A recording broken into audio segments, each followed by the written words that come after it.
Bismillahirrahmanirrahim. Assalamualaikum warahmatullahi wabarakatuh. Selamat siang kawan-kawan Sobi dan juga pelanggan-pelanggan Prabu Farm yang kita banggakan dimanapun Anda berada.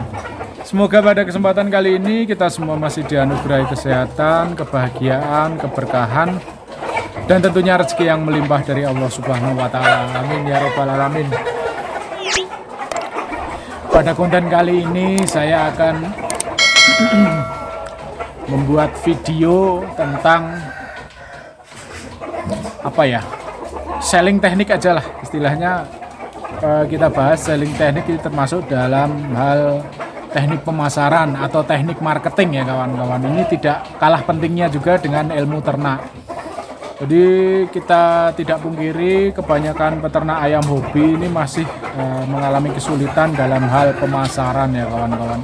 Kalau ternak mungkin setiap orang bisa, membesarkan mungkin setiap orang bisa, tapi menjual hasil ternak dengan target harga yang sesuai tidak semua orang itu bisa kawan-kawan. Itu butuh keahlian, butuh kecerdasan, dan juga butuh teknik marketing yang tepat seperti itu. Oke. Kalau untuk saat ini sebenarnya tidak tertutup peluang atau kesempatan dalam hal marketing pemasaran ayam. Dunia digital sekarang sudah luar biasa sekali kawan-kawan. Bisa dijadikan media kita beriklan lewat Facebook, YouTube seperti ini. Ada Instagram, ada TikTok.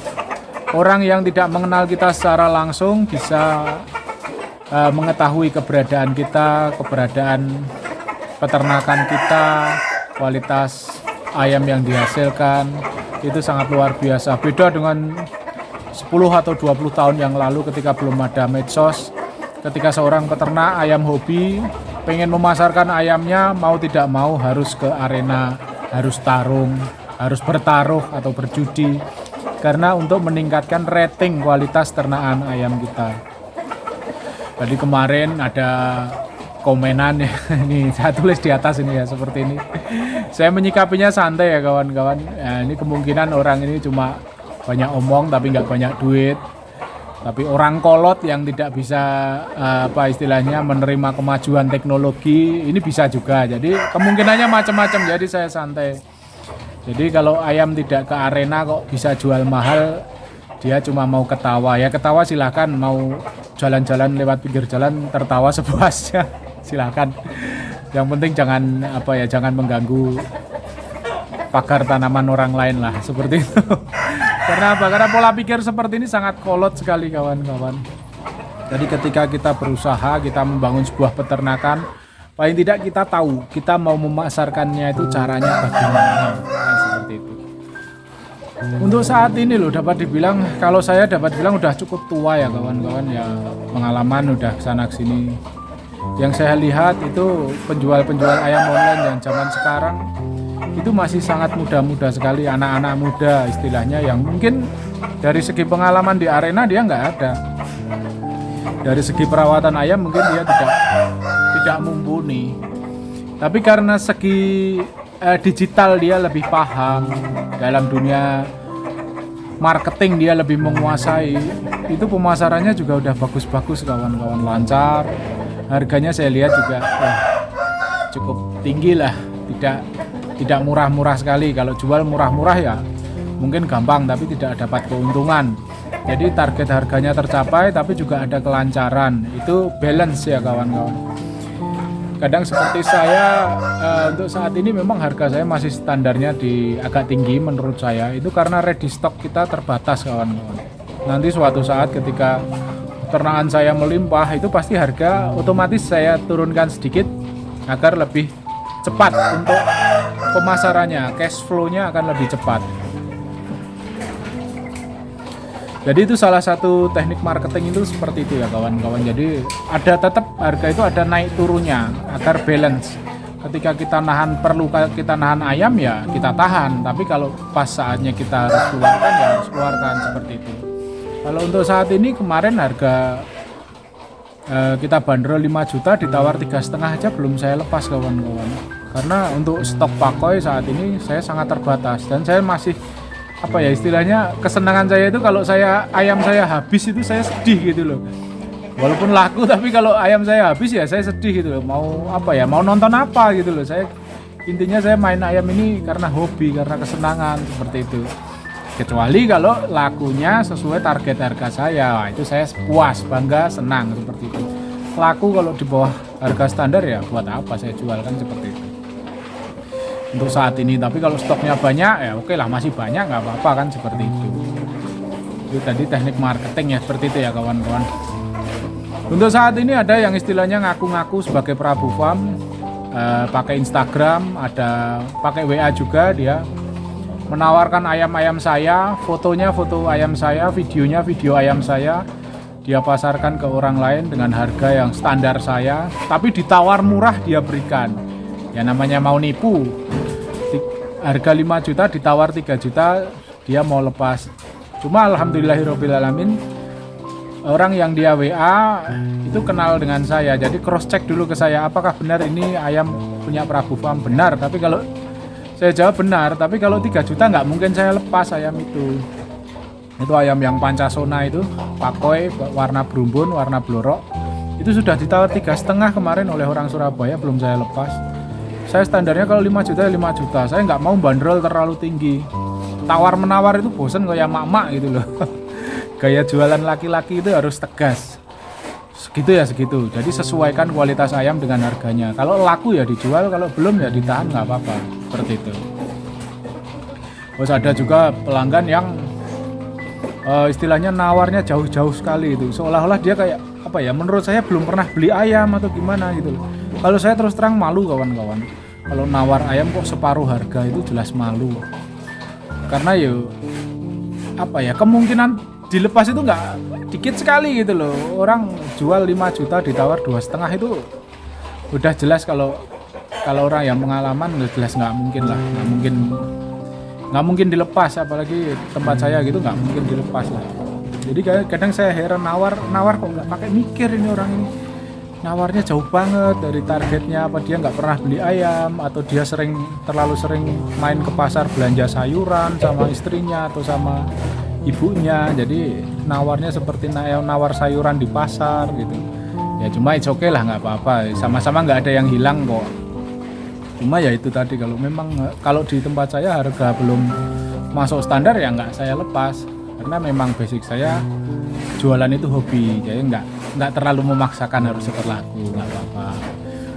Terus ada juga pengalaman kemarin, pelanggan baik saya udah booking tapi di cancel karena alasannya keuangannya belum cukup. It's okay lah, nggak apa-apa. Jadi style kendo longgar seperti itu. Kalau untuk rasa kecewa, setiap manusia pasti ada kekecewaannya, tapi kita kan bisa mentolerir setiap kejadian itu seperti apa. Yang penting komunikasinya dijaga yang sebaik-baiknya. Namanya manusia kan seperti itu. Kadang kita jual beli tidak cuma sebatas hitung-hitungan nominal atau hitung-hitungan harga, tapi kadang kita juga main di perasaan seperti itu. Kalau orang udah kelewat dekat, untuk harga bisa ditawar itu juga it's okay, tapi kalau kadang orang sudah terlanjur kecewa pasti kenceng, nggak boleh ditawar. Itu seperti itu juga, apa mindset ya, pola pikir. Jadi dalam artian kalau saya personanya atau tampilannya untuk pemasaran itu benar-benar penjualan yang sangat santai ya kawan-kawan. Jadi saya sikapi setiap pelanggan yang tanya, saya jawab ya. Walaupun mungkin kalau WA ya sepintas-sepintas saja, karena memang ya yang WA banyak banget. Jadi kalau saya ngobrol terlalu panjang saya pegel ya. Itu sepintas-sepintas, tapi insya Allah saya jawab. Jadi saya manusiakan pelanggan-pelanggan saya, karena saya juga pengen dimanusiakan. Nah, seperti itu. Jadi intinya dalam dunia ini kalau kita mau dihargai, hargailah orang lain. Nah, itu hukum sebab akibat, cause and effect, atau istilahnya itu kalau di agama Islam itu, agama Islam atau kepercayaan apa ya, ada hukum karma, itu seperti itu berlaku ya kawan-kawan. Jadi ketika kita menghargai orang lain, insya Allah orang lain pasti akan menghargai kita. Tapi kalau kita tidak berusaha menghargai orang lain, ya jangan harap kita dihargai seperti itu. Jadi karmawi bangga itu kalau ilmu di agama Buddha itu juga ada. Jadi hampir setiap kepercayaan itu pasti ada hukum sebab akibat seperti itu. Jadi kita terapkan dalam teknik pemasaran itu tidak ada salahnya. Jadi tetap kita berusaha hargai orang lain. Insya Allah orang lain pasti akan menghargai kita, baik dari komunikasi, baik dari penentuan nominal harga, semua yang dikomunikasikan dengan baik, insya Allah hasilnya akan baik. Seperti itu ya kawan-kawan.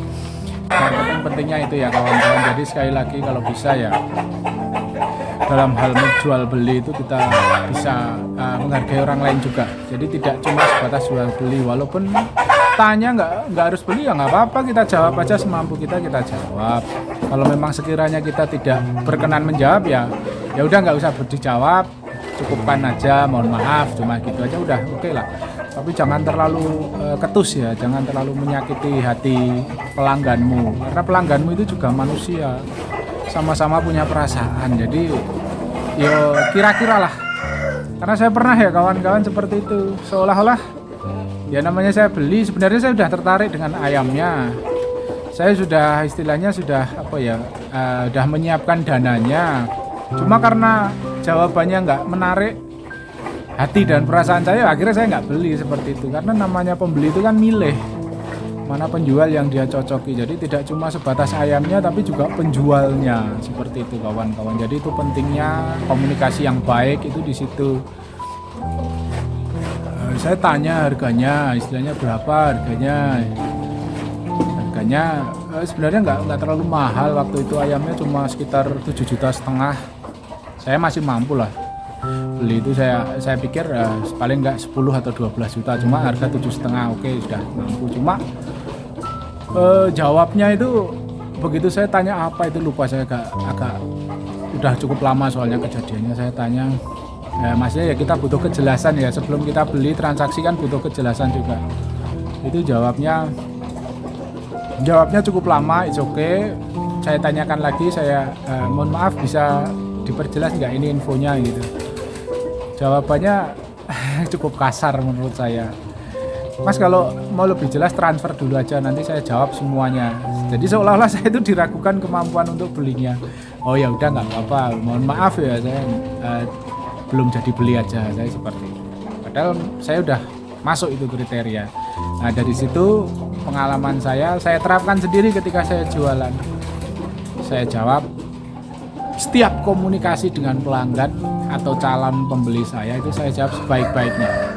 Karena kita tidak pernah tahu orang yang mana yang sebenarnya benar-benar siap untuk membeli, seperti itu. Walaupun tidak jarang juga yang mengecewakan, hanya banyak tanya terus ngilang, itu juga banyak. Ya nggak apa-apa lah, istilahnya kita diniatkan ikhtiar kerja, insya Allah dapat pahala usaha kita, seperti itu. Ada juga yang sudah janji transfer, mundur lagi transfer, endingnya ngilang juga. Itu juga sering seperti itu kawan-kawan. Ya nggak apa-apa, mungkin mereka lagi berusaha menjadi orang kaya tapi belum benar-benar kaya, jadi belum ada duitnya buat transfer, seperti itu aja. Jadi disikapi dengan humor seperti ini. Kalau memang belum punya duit mau kita paksa juga nggak bisa transfer, kita cuma tahu aja ya. Tapi yang seperti itu pasti saya blokir. Karena apa? Saya nggak mau istilahnya terus berburuk sangka. Cukup sekali aja mengenal karakternya, jadi besok lagi jangan sampai komunikasi lagi dengan orang itu. Tuh, karena memang yang tipe-tipe seperti itu biasanya karakternya memang satu pengecut, yang kedua memang munafik. Jadi memang tidak bisa dipercaya omongannya. Jadi sekali seperti itu, nanti kita suatu saat tanya lagi, kita tanggapi lagi, pasti nggak jauh beda seperti itu lagi komunikasinya. Saya sudah pernah ngetes berbagai calon pelanggan itu, beberapa itu saya tes sampai 3 kali. Pertama dia janji tetapi tidak dipenuhi seperti itu. Oke, selang berapa bulan tanya-tanya lagi, wah saya udah istilahnya sudah ingat ini, orang ini yang dulu janji transfer tapi nggak transfer ini. Oke, saya cuma ngetes saja, saya layani lagi. Seperti itu lagi sampai 3 kali berturut-turut. Oh, dari situ saya bisa menyimpulkan bahwasanya memang karakter seperti itu watak itu susah disembuhkan ya kawan-kawan. Beda dengan watuk. Kalau watuk ada obatnya, kalau watak nggak ada ya. Jadi memang karakter seperti itu ya, nggak usah nggak usah kita berharap untuk dia berubah karena memang karakternya seperti itu. Jadi ya blokir gitu aja. Kalau ada orang yang tidak bisa menjaga komitmen, tidak bisa dipercaya, lebih baik kita hindari orang-orang yang seperti itu. Dalam urusan apapun, hal-hal apapun, baik usaha, pertemanan, persaudaraan, orang-orang karakter seperti itu tidak akan pernah membawa istilahnya manfaat bagi sesamanya seperti itu. Jadi memang karakternya menyebalkan. Ya, kita menjaga diri kita juga, jangan sampai menjadi seperti itu. Dan kalau ada orang lain yang seperti itu, lebih baik dihindari, tidak perlu didekati. Jadi biar sama-sama aman, sama-sama merasa nyaman ya kawan-kawan. Oke, ini terlalu panjang. Ya walaupun mungkin melebar, tapi masih dalam konteks teknik marketing ya kawan-kawan. Kita menjaga kepercayaan, menjaga komunikasi, dan menjaga silaturahmi itu dengan baik. Insya Allah rezeki yang kita dapatkan juga akan baik juga. Salah satu fungsi dari silaturahmi adalah memperlancar rezeki, didukung dengan jangan lupa sedekah. Insya Allah rezekinya lancar, ayamnya laris manis. Oke, sukses buat kita semua ya kawan-kawan. Terima kasih, salah-salah kata saya mohon maaf. Wabillahi taufiq wal hidayah. Wassalamualaikum warahmatullahi wabarakatuh.